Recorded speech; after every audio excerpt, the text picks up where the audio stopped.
morning, everyone. Welcome back to Ghosting with Anya. I'm your host, Anya Smith, also the author of Anya's Ghost Stories, Volume 1 and Volume 2, The Return of the Dead. And my co host, my husband, Chris. Our little cat is probably downstairs coming up here soon.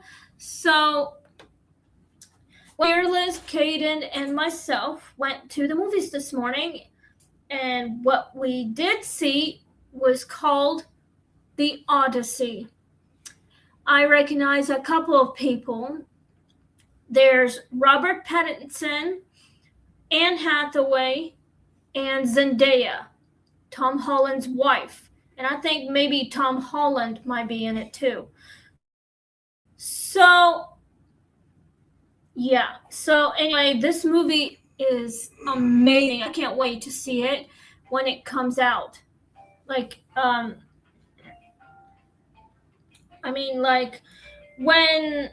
it literally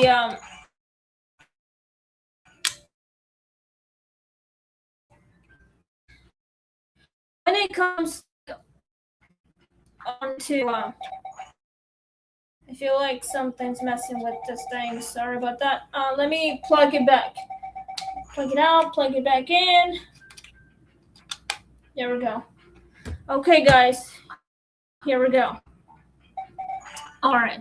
So anyway, as I said before, there's Robert Pattinson, Anne Hathaway, Zendaya, and I think also Tom Holland. So Tom Holland and Zendaya are literally officially married. So anyway, but yeah, it was so good and a bit sad, but this movie actually is based on true story. It actually happened over a few thousand years ago. So this is like from the Bible that actually happened. But anyway, yes, this movie is from the Bible, but it's from like many centuries ago. Like say, I don't know, what, 4th century, somewhere around there? Something like that, yeah. I mean, the Odyssey is like 4th century. Yes. I'm thinking. It's like sometime around 300 or something like that. Or I don't really know, but this movie is amazing. I love it. It can be funny, but it can be sad, but I still love the movie. It's a really good movie. So today episode, we are doing the ghost story called The Bride's Veil in Storage Room B. Something to do with the bride. From like whatever room she was in. I mean, like storage room. Maybe she passed away or locked somewhere. I don't know what happened to her, but I guess we'll have to find out. So anyway, I hope that this story can, I don't know,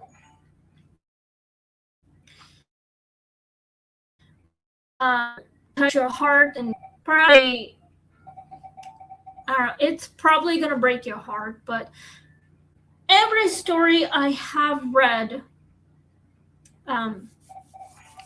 always breaks my heart. So we're almost around 200 videos that I've done.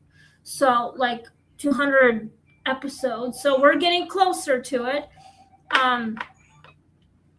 So it's going to be, okay, this movie, The Odyssey, is going to be in theaters for 1 month until it disappears. So in the next few months, it's probably going to be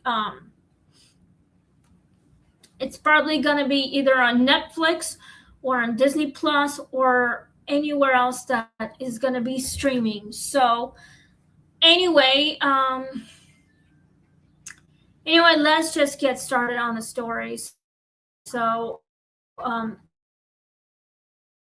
I had to go home after these, had lunch, and then around 5 p.m., Chris had to go to Marco's Pizza and do some work. He was being trained by actual delivery guys. So this Sunday, he's going solo. Anyway, but yeah, he is the pizza delivery guy, so he loves that job. So anyway, I love Marco's Pizza. So, but anyway, let's get started on the story because I know you guys are dying for it. I am very happy about it. So anyway, I cannot wait until the new movie comes out anytime soon. So, well, maybe the Odyssey #2 might come out in the next year or so. It depends when it comes out. But what I'm actually excited to see was Moana #2 live action. I cannot wait to actually see the movie. It's actually an amazing movie. The live action of Moana is the best. It's like #1 movie, and Dwayne Johnson. Love that guy. So anyway, I hope you guys are ready because I am ready for the story. So anyway, let's get started. So just sit back, relax, get something to drink. Also, please click like, share, and subscribe. And let's get started on the story. We are still on season 6 now because, well, it's good, to be on season 6. Episode 197. So tomorrow we'll be on episode 198 because we are getting closer to 200 episodes. The Bride's Veil in Storage Room B. Season 6, episode 197. Tessa had worked enough event venues to know that weddings leave behind debris of both the physical and emotional varieties. Every ballroom, converted mill, vineyard, barn, and country club had its own collection of forgotten favors, abandoned centerpieces, cake knives, and once memorably a groom's belt shoe. The Marigold House, however, had a specific problem with Storage Room B. The venue manager told new staff almost jokingly that nothing from a wedding should be stored there overnight unless it was properly labeled and emotionally neutral. Chairs, yes. Family heirlooms, no. Tessa took this to mean the place had a mold issue or poor humidity control. Storage Room B sat at the back of the service hall near the old carriage entrance, a windowless room lined with garment racks, folded tables, and bins of emergency decor. The first strange thing happened when Tessa opened it after a Saturday reception, and no bridal veil laid neatly across the center table. No one on the current event team had used a veil. She checked the camera log. No one had entered after cleanup. She asked the bridal suite attendant whether a family member had left one behind. Nothing. The veil was long, antique looking,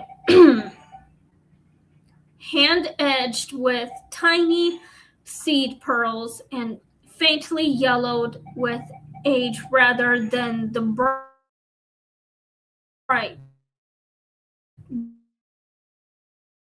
white everywhere. Found. The next morning, it was back in storage room B, this time draped over a folding chair facing the door, as though waiting for a fitting. The older florist, who had worked the venue since before its recent renovation, crossed herself when she saw it. "Don't pin that room for brides," she muttered.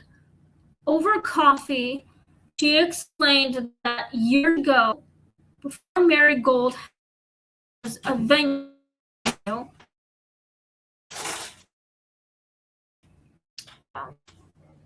the stage hosted family spectacularly private fashion. The bride discovered shortly before the ceremony that the groom had no intention of honoring debts tied to her inheritance.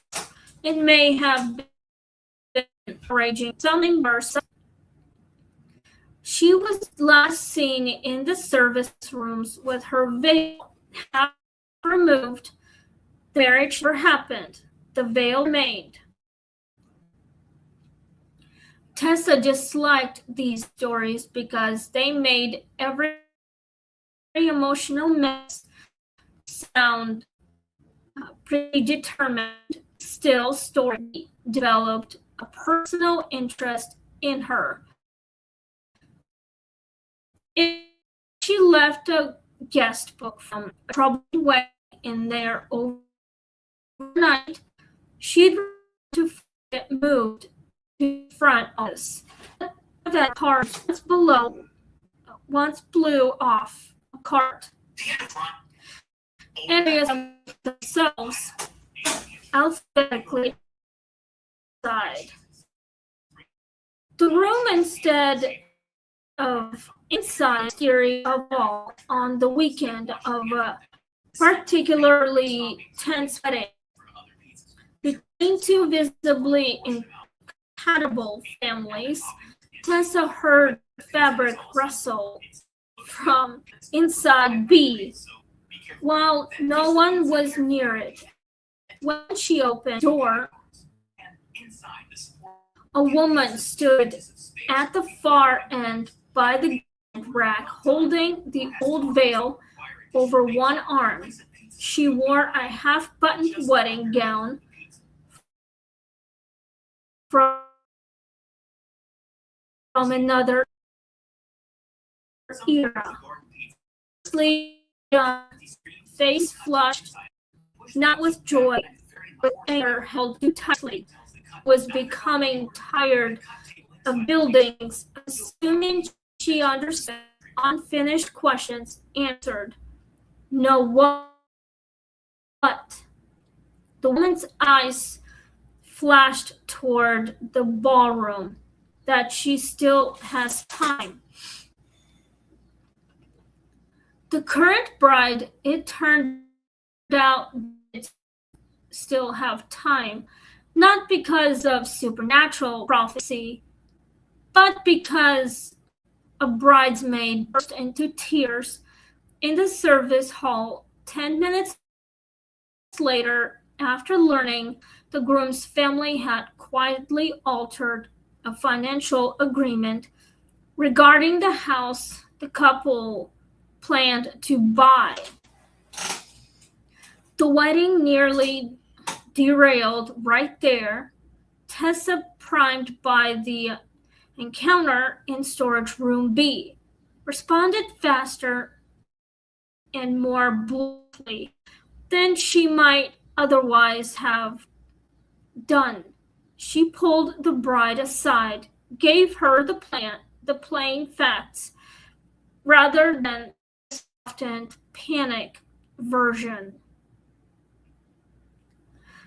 and watched the woman's face change from confusion to clarity.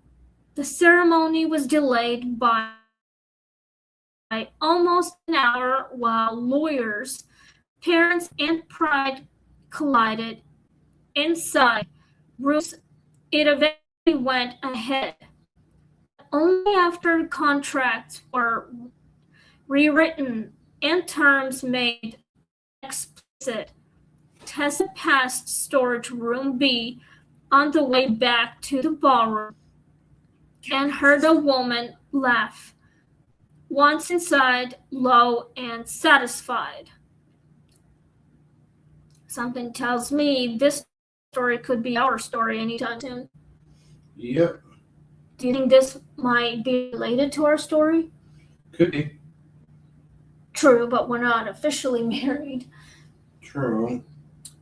Now, what the hell? After that, the haunting felt less random and more allied.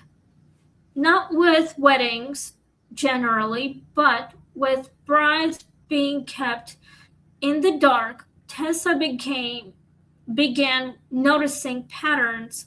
Lost veil pins reappeared only for women on the edge of being talked past. Emergency sewing kits turned up, already stocked before crisis, involving dresses and nerves. Once, after a groom's best man tried to hide a phone full of compromising messages in the staff lost and found drawer during cocktail hour. The drawer jammed shut until Tessa opened it herself and found the phone blinking with incoming disaster. Another time, a historic family veil borrowed for a ceremony was discovered hanging in room B. And of the old pearl-trimmed phantom veil, the two fabrics cross. Generations, Tessa developed quiet superstition. If the room rustled before line up, someone needed to ask one more hard question. The venue owner, when finally cornered, admitted the old bride's name had been Eleanor March, and that the family intentionally suppressed the reason her wedding failed, because scandal threatened property transfers and social standing. She had walked out before the vows, taking nothing with her but apparently leaving the veil behind. The family always called her unstable. The said with sour, which usually means she saw the problem first. That line settled the haunting into place for Tessa. Eleanor did not haunt storage room B because she longed to marry or because she hated weddings. She haunted it because the room had been the last place where she still had private time to decide whether to go through with a public mistake. Every bride who paused there inherited briefly the possibility of clearer sight.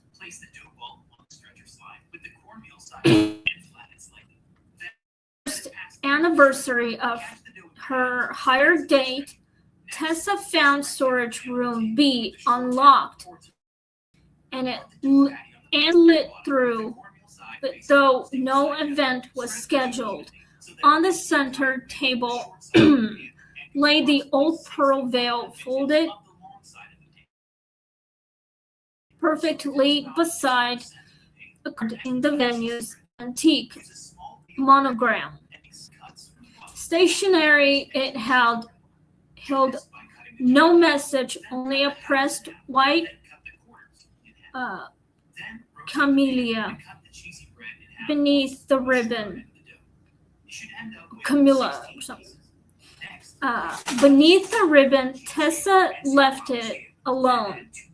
But after that, she stared the cleaner than any storage room had a right to be, and refused to let planners dump random junk there.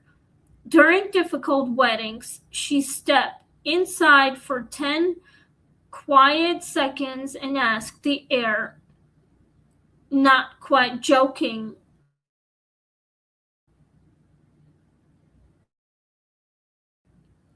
whether anyone still had. Usually, she didn't need one. The room had a way of making revelation before the aisle got involved.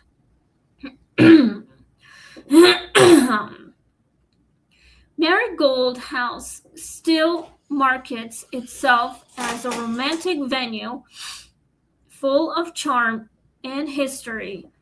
That is true enough if incomplete.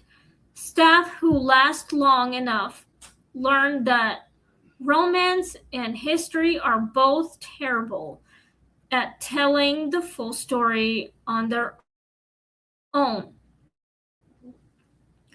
Tessa remains there because she likes order under pressure and because privately she values having one dead bride in the building who takes informed consent more seriously than some living families do.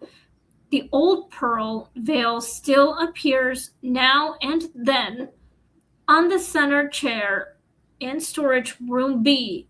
No one bags it for lost and found anymore. Some things are not lost. They are posted where future women might see them in time. Wow, guys. This is so freaky and so tragic and sad. And just wrong, man. This bride, Eleanor, she got scammed by her fiance's family. Mostly by her fiance. She was about to marry the most disgusting, horrible man. But then she ran off because she just found out what really happened, what was really going on. So no wonder why Eleanor died, because she found out about what was going on. So now that that's with answers, I mean, if this story makes any sense to you all, please leave me comments down below right here on YouTube. Let me know in the comments if you think it made any sense to you all. Was it good? Or did it break your heart about this? Did it make you mad or something? Let me know in the comments if you think this really did break your heart, because it broke mine. Yes, it did. Yes. Cool. How's that going with your shit? Good. Good. I'm glad. So, now, well, we've got 10 questions and 10 answers. So let me know if you think this makes any sense to you guys. Would you have trusted the warning implied by the veil?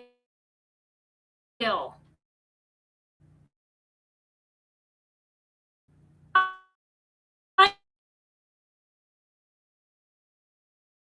totally would. Yes. I mean, I know my husband would this make any sense to you all. But anyway, I mean, we're not a state because they would not understand about our wedding. So we're having a small one. I mean, if we did that, the government will take away my, they might take it away. So that's the reason why we're not telling the state about it. So we're going to keep quiet and we will keep the secret and we'll take it to the grave. Like, into our graves. I mean, literally. So this is why we can only tell the people, but we would never tell the state because I'll take the secret to the grave. How about that? Good idea. Are you? Yes. You'll never tell the state about what we went through? Yes, Like- that's correct. Like the wedding. Oh, you just can't tell the state government about it. Yes. I would never say it to the government either because I choose not to say it. So, anyway, I would definitely trust a spirit of Eleanor. I mean, I definitely would tell her, yes, of course, I will trust her. I would take her advice if I were you guys. I mean, if I were anyone else, any kind of bride. So let's go to number 2. Do you think Eleanor stayed to warn brides or to relive her own choice? I think she stayed because she wanted to warn every bride, like every bride, what their fiancés and their families were going to do to her, or like to every bride. So my answer will always going to be she stayed so she could warn them, so she could protect them, to help them escape the brutal wedding or anything. So I think she stayed to warn a lot of brides. So my answer is going to be yes. Let's go to number 3. Why do storage rooms and wedding venues make such effective ghost story settings? That's where everybody goes. That's where they get married, and that's where they have their good memories, history of the place where it happens. So some are good, some are not good. So they have really good stories, but some can be very scandalous. So it's a good story, but a lot of people go to their wedding venues. Well, they have to talk to the wedding people, like caterers. They would have to talk to the wedding planners. They have to talk to the owners about it and see where they can have the wedding, and they can talk to their family about it. So some people have really good memories, in some. So I think that is where a true effective story, which is like where tragedy actually happened. So people get betrayed by their brides to be or grooms to be or whatever. But it's a tragedy. So it has very tragic way of people end up getting married, or generations ago was a wedding day where they got sacrificed or something, or whatever happens. I mean, a lot of people get sacrificed on their wedding days, and it's just so horrible. I have never seen anything like that. So, like centuries ago, there were weddings that people end up being sacrificed on their wedding days, just to escape from other brides or escape from something. I don't know why, but that's just how it is. But in modern days, some venues and they're very emotional because they want to have memories. They want to start their new lives, create a lot of new ones just to capture the moment. So, anyway, let's go to number 4. What was more unsettling, the veil returning or the direct question, do they know yet? I think it was the veil returning. It's probably, yeah, I think it was the veil coming back, especially with the bride from, I don't know what era she was in. So if I were Tessa, I would definitely investigate a lot more, talk to people, get the right answers, questions, and protect more brides from something happened. So I think it's a returning veil. Well, the veil has returned. That's because the spirit of Eleanor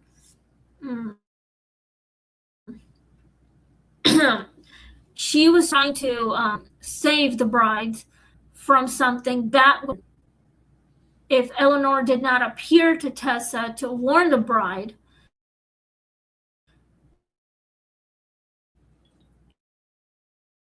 the bride would have married her fiance and things would have gone even worse.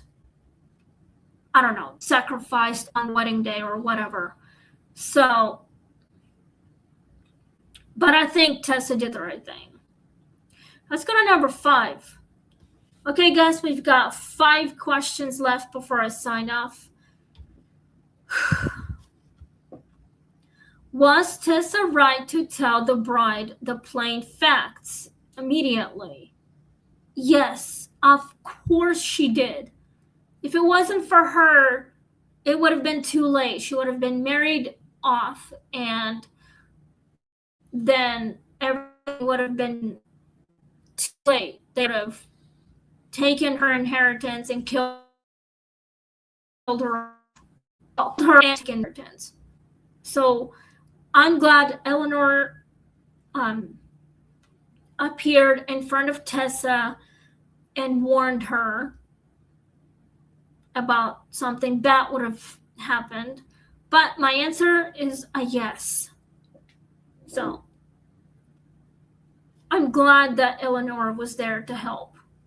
So let's go to number 6. How is this haunting connected to an autonomy rather than romance? That's a good question, you guys. Well, this haunting is connected to a lot of weird. Well, it's kind of hard to explain. I'm not really sure. So here's a question for you. How is this haunting connected to autonomy rather than romance? That's a good question. Yeah, I really don't know how it's connected. Perhaps something terrible has been connected. Maybe it's connected to the mafia. I don't really know how it's connected because I wasn't there. I never witnessed it. So, a wedding at all because I never experienced it myself. I never had a wedding of my own. So, I don't really know how, but perhaps spirits would be, expert on this. So, perhaps maybe this haunting is connected to bad memories, very tragic way of, the wedding or whatever. I don't really know, so I don't have the same experience they have. So I'm not really sure.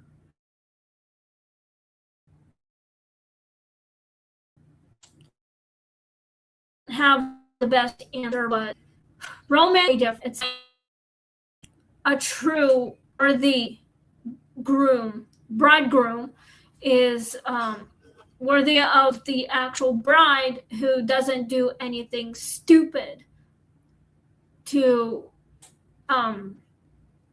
hurt the bride and her family. Like hopefully that this true bridegroom is not a scandalous. I just hope not. So it's very tragic. So I don't really know how to explain this. It's kind of hard for me. So let's just move on to number 7.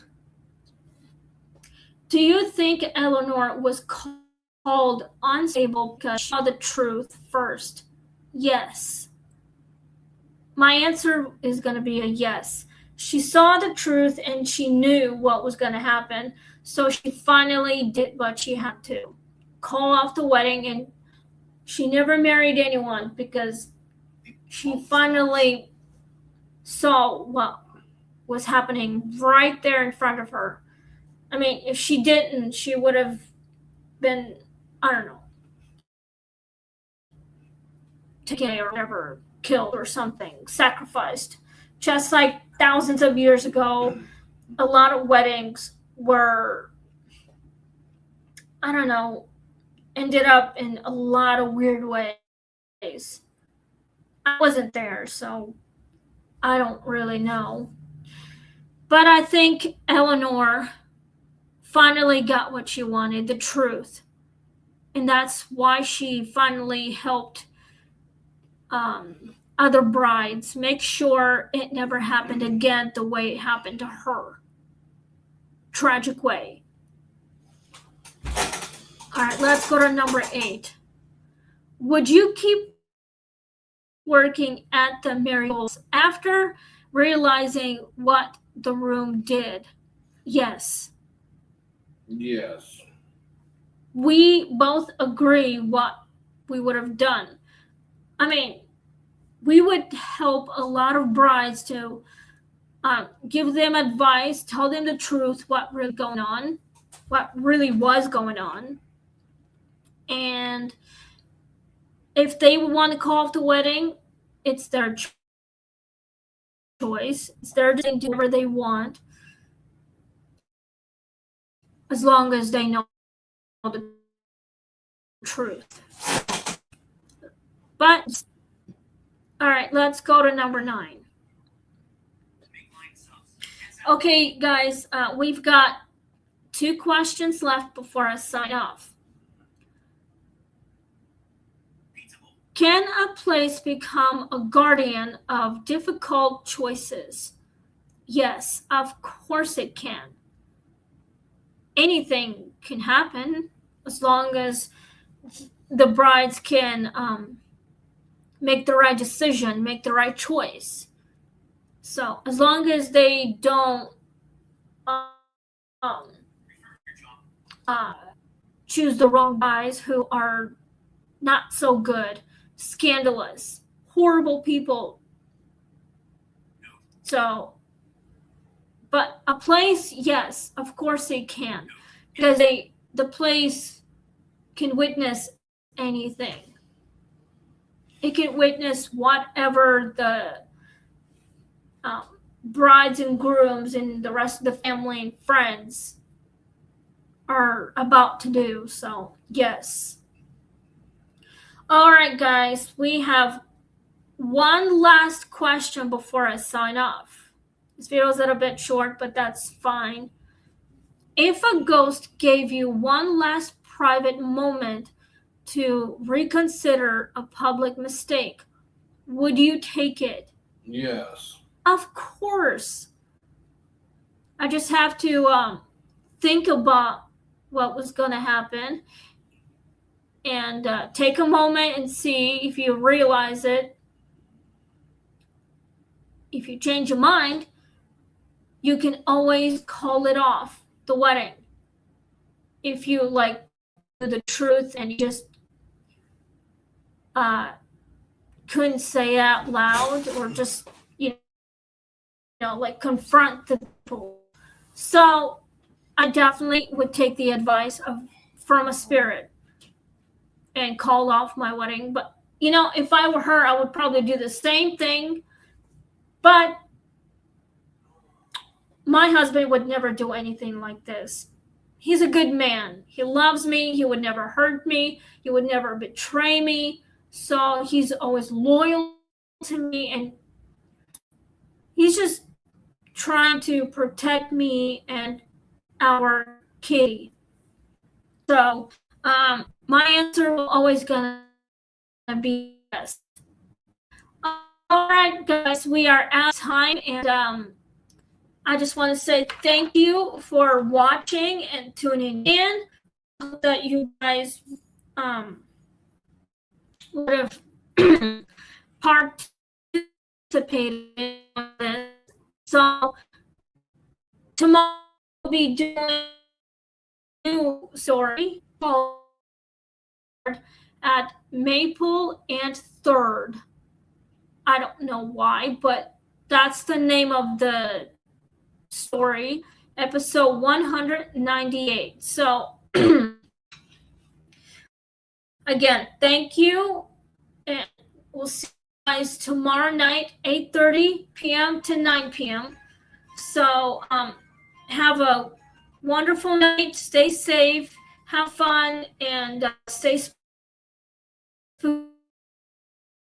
spooky. I protect you. So we'll see you guys next time on Ghosting with Anya. Please click like, share, and subscribe. And see you next time. I love you guys, and stay safe. Bye.